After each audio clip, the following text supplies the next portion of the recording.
Sungguh satu anugerah Tuhan kalau malam hari ini boleh ada di antara orang-orang penting di hadapan Tuhan. Kok nggak ada yang ngamen?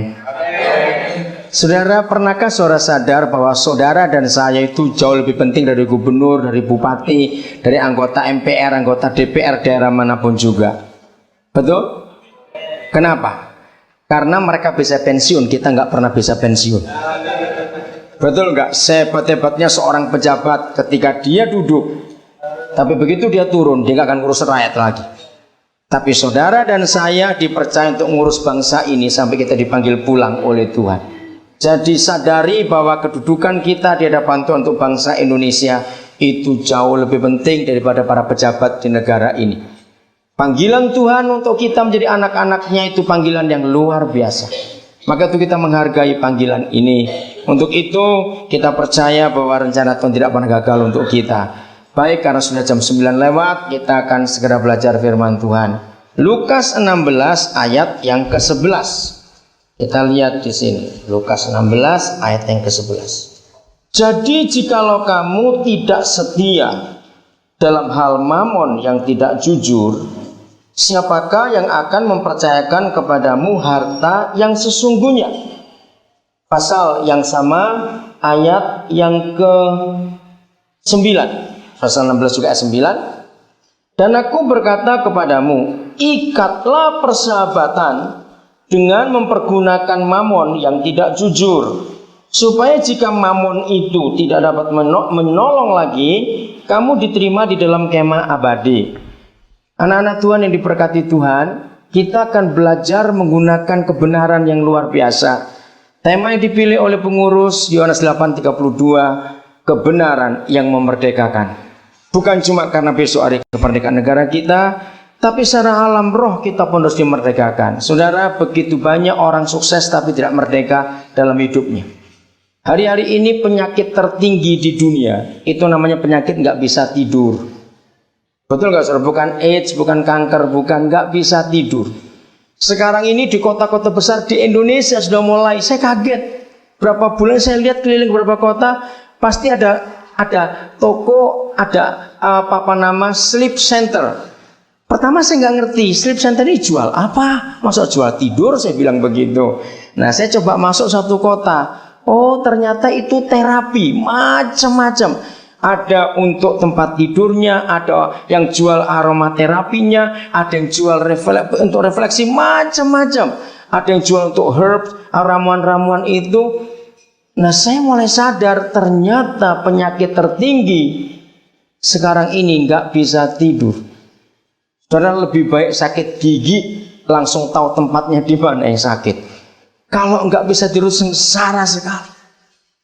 Nah penyebabnya cuma satu, orang yang nggak bisa tidur karena dia takut menghadapi hari esok. Nah anak Tuhan tidak dikatakan dosa kalau kena malaria, kena tipes, itu nggak dosa. Tapi kalau kena emah dan nggak bisa tidur itu sangat berdosa. Jangan diamenkan. Ayo, yang punya sakit emah dan gak bisa tidur bertobat malam ini. Mengapa? Kalau tipes lalu yang lain-lain lah, itu kan ada virusnya. Tapi kalau emah dan gak bisa tidur itu bukan virus, karena beban mentalnya terlalu berat. Kenapa terlalu berat? Karena tidak percaya papanya yang punya langit dan bumi ini. Ayo kita belajar pakai logikanya anak-anak. Saudara, kalau saya ketemu orang-orang pintar tapi goblok, ajar mereka untuk pakai logika anak kecil, maka kepintarannya akan jadi tunduk. Setuju? Oke, saya ambil contoh begini. Yang masih nggak percaya berapa apa yang baik itu, sehingga apa-apa takut. Saudara bayangkan, orang punya duit banyak, usaha lagi maju, bisa takut. Yang hidup cuma pas-pasan, nggak takut. Nah, yang mana yang salah kalau begini nih? Nah mari kita pakai logika anak-anak. Saudara percaya dunia ini bulat? Ini anak-anak. Ayo percaya tidak? Loh cepat jawab kok ragu-ragu. Sudah makan loh tadi ini. Saudara percaya kalau dunia ini bulat? Percaya. Sudah pernah lihat? Loh kok percaya? Wih, bukan kata orang. Salah kalau kata orang. Kita belajar ilmu bumi kalau dulu zaman kita. Sekarang namanya geografi. Adanya siang dan malam, kita lihat laut selalu habis di sana, ada lekuannya lagi, itu menunjukkan dunia ini bulat. Walaupun kita nggak lihat, pokoknya percaya bahwa dunia bulat. Dia bulat, berputar atau diam? Oke, ini logika anak-anak. Maka itu kalau nggak bisa tidur, mikir kayak anak-anak, langsung sek tidurnya enak sekali. Maka itu yang sudah suka tidur, jangan didoakan supaya nggak bisa tidur. Itu anugerah yang luar biasa. Sungguh saudara. 8 bulan yang lalu, lebih-lebih tahun yang lalu, akhir tahun yang lalu, bersama dengan Ketua Mission Care yang ada di Jakarta, Pak Tony Yudianto, kami dipanggil untuk mendoakan satu keluarga yang suaminya sudah 3 bulan tidak bisa tidur. Nah, yang luar biasa lagi, 2 minggu yang sebelum kami datang, dia cerita, istrinya cerita, suaminya baru kalah judi itu hampir 2 miliar. Terus saya mikir, lalu duitnya berapa kalau kalah jadi 2 miliar? Dan istrinya bilang, dia kalah hampir 2 miliar, tidak stres, tidak rasa gelisah. Saya dalam hati mau tanya, tapi kok nggak sampai hati, berapa duit suamimu kalau begitu? Lalu malam itu kami ketemu dengan orang ini, kaya raya. Ibu kandungnya ada di situ, ibunya sudah tua, 70-an umurnya. Lalu mamanya ini cerita, bayangkan Pak, suatu hari anak saya datang ke rumah saya. Saya pikir sudah stres, anak saya sudah gila ini. Kenapa? Saya tanya. Tiba-tiba dia tuh nyembah anjing saya yang lagi tidur. Kenapa dia nyembah anjingnya? Terus saya dengar dia ngomong ini, hai anjing, tukarkan tidurmu padaku. Aku ini pengen tidur. Coba bayangkan, saking gak bisa tidurnya, itu semua obat penenang sudah gak mempan pada dia. Inilah penyakit tertinggi sekarang ini di seluruh dunia. Saudara lihat fenomena yang aneh di Indonesia, mungkin Bali tidak atau belum.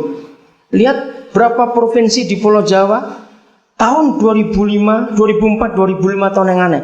Anak-anak kecil bisa bunuh diri. Betul gak? Ini fenomena apa? Ada roh apa di negara kita ini? Maka itu kita harus jaga keluarga kita, jaga anak-anak kita. Nah, kembali pada logika anak-anak. Kalau bumi bulat, lihat lampion-lampion ini kita bayangkan. Lalu berputar, lalu 2/3-nya itu isinya air. Diputar kok nggak muncrat, mikir coba bayangkan. Loh, itu logika anak-anak. Boleh kita berpikir seperti itu?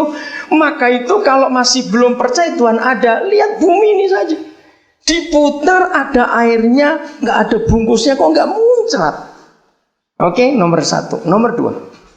Indonesia di bagian mana dari bulatan bumi? Ayo cepat. Tengah ya, Katulistiwa. Kalau secara logika betul, kita ini nggak pernah tegak berdiri, kita tuh miring loh, saudara. Coba bayangkan, kan begini. Lu cepat jawab ya atau tidak? Kok nggak pusing? Kok nggak jatuh? Nah, apalagi yang di benua Australia, New Zealand, wah itu malah nuntek kepalanya ke bawah begini. Betul, yang berdiri tegak itu betul-betul baru di Eropa Utara atau Amerika Utara. Itu baru berdiri tegak. Makanya itu, ngumprek sudah kepalanya begini Australia, New Zealand itu. Nah, saudara, jangan dianggap remeh logika ini. Katakan amin. Inilah iman kita.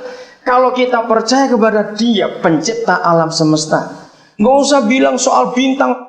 Saudara, kalau kita melihat semuanya ini, betapa hebatnya Tuhan itu, amin. Maka itu untuk apa kita takut?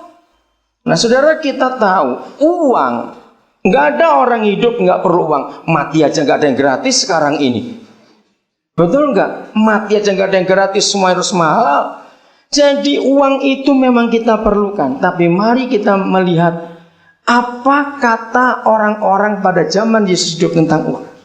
Ini yang menarik sekali. Kalau kita ajarkan itu pada anak-anak kita, maka mereka pun akan mengerti. Mamon pada zaman itu adalah roh jahat yang sangat ditakuti. Nah, kalau zaman sekarang, saya kira baik kalau mulai hari ini kita semua orang-orang percaya menggunakan terminologi yang Yesus katakan, bahwa uang itu sebut setan. Pasti orang mikir.